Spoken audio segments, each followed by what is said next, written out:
Hello everyone, it's Sandra and welcome to today's video. I'm kind of sad because today's video was supposed to be a first impression slash quick review of my thoughts about the new Lisa Eldridge eyeshadow palettes, but unfortunately my order still has not arrived. I'm assuming there are issues with the demand perhaps was greater than the supply. You know, these things happen and at the end of the day it's just eyeshadow, but I think I've been just spoiled in the past with the quick service from Lisa Eldridge. Anyway, I don't have the eyeshadow palettes, obviously, but I thought I would still do a video, and instead, let's make it a shop my stash, kind of duping the vibes of one of the Lisa Eldridge palettes that caught my eye. So the palette that I ordered is Vega, which is slightly cooler toned. It's the one that appealed to me the most in the sense that I would see myself reaching for it often, and I don't have that many similar things. I thought I would do like a duping the vibe of another palette that I really liked the look of, which was the Cinnabar palette, but I didn't order that one because I feel like I have so many eyeshadows that kind of serve the same purpose. That palette is really warm and bronzy. So in the spirit of Lisa Eldridge eyeshadow palettes, and also in the spirit of more conscious consumerism, I'm going to, you know, just use stuff that I already have. Because if you're a makeup lover, if you have been collecting makeup over the last few years, especially eyeshadows, you probably have warm, bronzy eyeshadows that serve the same purpose. I mean, remember when all we used to buy was bronzy, warm eyeshadow palettes? I have this quad. This is the Charlotte Tilbury Copper Charge quad.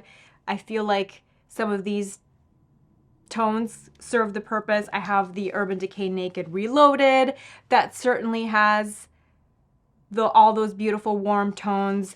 I have the McGrath Mothership V that again has some gorgeous warm browns and bronzes. So I'm just going to be dipping into some of these, and I'll follow the tutorial that Lisa Eldridge did with the Cinnabar palette in her eyeshadow video. So there's a little bit of everything in this video. I'm going to be following a celebrity makeup artist look, and I'm shopping my stash at the same time. Let me just quickly put my face on. I'm going to use the Fenty Eavesdrop. I'm just going to speed through my base because you have seen me apply this product endlessly, and I hope I'm not coming to the end of this. I probably am because I've been using this so much. Let me know how you're feeling about the Lisa Eldridge eyeshadow launch. Did you receive your order yet? Are you still waiting? Is anything happening? I did think it was interesting that like the purchasing patterns in different areas of the world are different. Apparently in North America, the Vega palette was the most popular, and that's the one that sold the quickest. In the UK, the Sorcery palette sold the quickest, and then in Europe, the Muse palette sold the quickest, which I thought it was really interesting. It was interesting to know those patterns. I'm assuming since my order contained the Vega eyeshadow palette, there seems to be some issues fulfilling my order. You know what? I was telling myself, if I wasn't, you know, on YouTube, I would probably have waited until Lisa Eldridge had a build your own palette option, because to be honest, even though I liked the overall look of every eyeshadow palette, I found them really beautiful visually. None of the palettes was like 100% my type. Since I am, you know, I have this beautiful little hobby and I am online, that kind of was an excuse for me to buy this stuff now. Whereas I would have just waited for, like I said, a build your own palette option. Initially, what I was going to do is just buy 6 singles, but the price difference was crazy. And when I had added 6 single shadows to my cart, the total was like as much as buying 2 palettes. So that kind of ruined my plans. I think if I was just a regular consumer, if I wasn't online, I would just wait for a build your own palette option. Unless, of course, you are looking at a palette and every single shade speaks to you. You see yourself using every single shade, then I say go for it. And I know obviously Lisa Eldridge is a professional makeup artist of the highest caliber, and there is thought behind why she chose you know, certain configurations and certain palettes. I just know that, you know, like that dark blue from the Vega palette, I'm not a big fan of blue eyeshadows on myself. And that black eyeshadow, even though I heard that it's an amazing black eyeshadow, maybe that will be the black eyeshadow that will get me to use black eyeshadows. But for me personally, I don't like using black eyeshadow. So anyway, I don't know why I'm talking about it because I don't have it, but I'm just kind of trying to justify my purchase for you. This is just going to be a chatty, informal video because I just feel like talking about makeup, and I'm actually excited to do this. I haven't done a warm, bronzy eyeshadow look in quite a while. I am using a little bit of the NARS Creamy Concealer just to brighten my under eyes a little bit.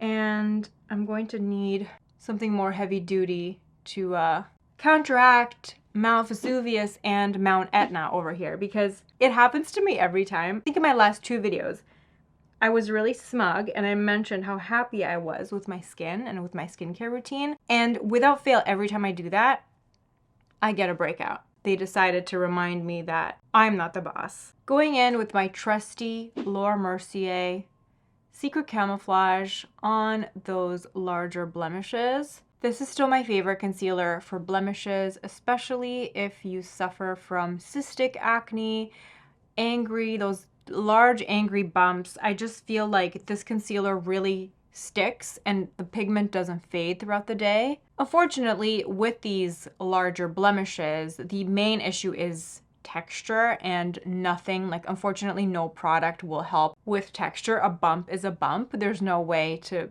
make it go away, but we can make it look a little bit more calm. Using my Givenchy powder under my eyes.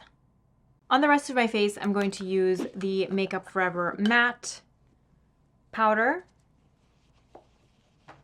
with my Beauty Blender Powder Puff, and focusing it on the areas where I have those raised blemishes, because matte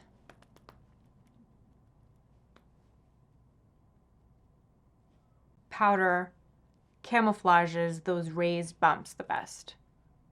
This is not the time to be glowy, unfortunately. Now let's dig in to some eyeshadows. So the first thing she does is actually take the shade Raw Sienna and she applies it all over the lid with her fingers. And she mentions that it's pretty close to her eyelid color. I think if I mixed these 2 shades from the Naked Reloaded palette, the Bucked and the Blur shade, I can get a very similar look. Maybe I'll, you know what, maybe I'll mix all 3 of these, Bucked, Boundaries, and Blur. She mentions that the Raw Sienna shade is like a light caramel color. So I'm just going to mix it all together and very gently apply it all over my lid. And I am very curious about the texture, especially of her velvet eyeshadows that claim to be like a cream to powder situation. I'm a big fan of cream to powder eyeshadow textures. It will be interesting to explore. Blending this mixture all over, and I have my eyelashes are falling out. I need to start using my eyelash serum again. Next, she takes the shade Deep Ochre, which is a matte, really delicious, warm shade, and she applies it kind of like in the outer crease and outer corner of the eye. I'm going to take this beautiful shade from the Charlotte Tilbury Copper Charge Quad. I don't know if this was limited edition, if it's still available. It's a quad that I don't reach for often, especially not this time of year. Sometimes in the summer I have a moment with it, but I think because this quad is mostly shimmery shades and there's only that one matte shade that's quite dark, I don't reach for it as often as some of the other quads that I have, but it is a beautiful, beautiful quad nonetheless. So I'm just gonna take the same brush and very gently dip my brush into it and start applying this shade on the outer corner of my eye and towards the outer crease. And then I have a clean brush on hand to help me blend things out.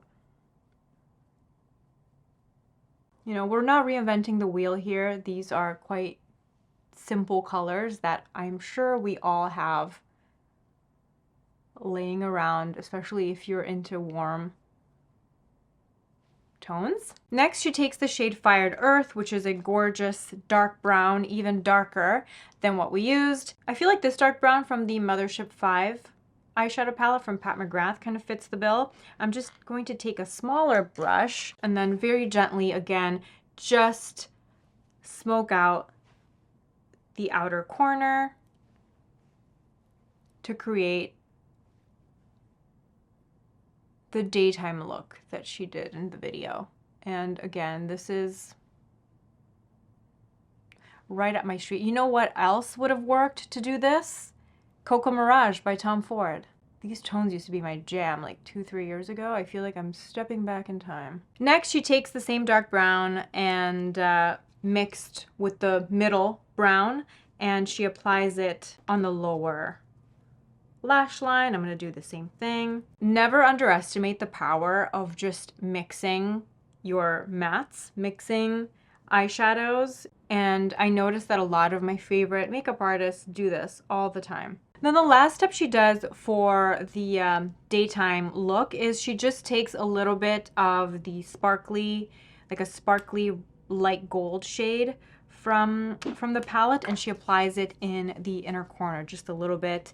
I'm going to take this color here from the Charlotte Tilbury Copper Charge Quad. This is a nice, I mean, it's not sparkly, but it's a nice light gold, and I feel like it's a nice pop. So this is stage 1 of the look, which is very daytime appropriate. I'm not going to put on mascara just yet. I'm going to wait till the end, but easy peasy. Then she takes this really gorgeous, really warm bronze shade and she applies it all over the lid with her fingers. And again, I'm reaching for the Charlotte Tilbury Copper Charge Quad, and I think this shade is very much along the same lines. And I'm just applying this all over with my finger. It's a beautiful, creamy, warm bronze. Making me feel like it's the middle of July right now. Really smooth metallics. And again, they don't feel like they need a lot. Then we're going to build intensity back again with this dark brown. Making things a bit more smoky in the crease. Oh my god, I've given myself such sleepless nights over these names. I want them to be so perfect in every palette, every single shade. Then she takes a shade called Lost Summer, which is like a really pinky copper. And I'm undecided what to use for it. I have this from the Pat McGrath, this like pretty rose gold glitter. This feels too rosy. And then I have this from, this is the shade Burn. Is this the shade Burn? Yes.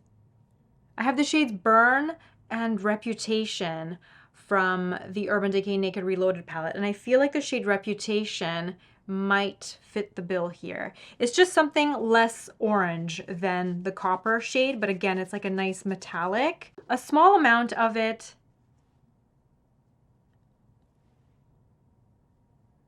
on the lower lash line. Then she takes that mid-tone warm brown color again. I'm taking this one, and she just intensifies the outer corner a bit more. You know what? I'm going to take some of this rose gold and just applying it in the center there just to get some rose, kind of get that same effect. It's just all about those little tweaks, you know? Then she takes some more of that dark brown shade. I'm going to take this dark brown, and she lines ever so slightly, lines her eyes with it. At the lash line, especially at the outer. Now I'm going to do mascara.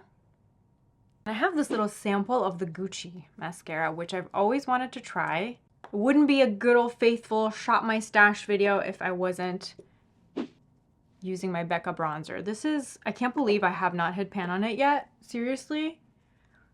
This is one of the last products standing in my project pan this year, and it's still kicking, and I use this all the time. For blush, remember this. This is Marc Jacobs Flesh and Fantasy, Rest in Peace, Marc Jacobs Beauty. This was one of my favorite blushes, and I need to show it some love. So if you also have this laying around somewhere, this is your reminder to use it because it is still good. And I think it works with this look really nicely. Now I'm going to douse myself in another layer of the Charlotte Tilbury setting spray. For lips, I'm going to use my Pat McGrath Contour lip liner. This is one of my favorite lip liners. It is such a good sculpting shade. If you're a fan of MAC Subculture lip liner, this has replaced MAC Subculture for me. It's such a good sculpting brown that's not too dark. Going to take Lisa Eldridge Velvet Fawn lipstick. Key thing with the Lisa Eldridge theme, I guess we should use at least one Lisa Eldridge product. And I'm going to do a little bit of gloss. This is Maybelline Lifter Gloss in the shade Topaz. And this is the final look. This is my interpretation of the Lisa Eldridge Cinnabar palette. And I have to say, doing this definitely scratched the itch. Obviously, I don't know the exact formula of the Lisa Eldridge eyeshadows, but I love the look. This was really fun. So I encourage you to do the same. Play around with your makeup this weekend. I know Shop My Stash videos aren't the most popular, but I love them. I love doing them. I love watching them, and I wish that they were more of a thing. I think it's really nice to push pause on the constant desire and consumption of new things and savor what we have just for a moment. Doing this really rekindled my love with a lot of these products. Let's do a little recap, right, of the shadows that I used. So I'm going to swatch them all on the back of my hand. So this is the combination of these three shadows from the Urban Decay Naked Reloaded palette. This is all of them mixed together. This is what I used to kind of get the vibe of that first shade called Raw Sienna, I believe.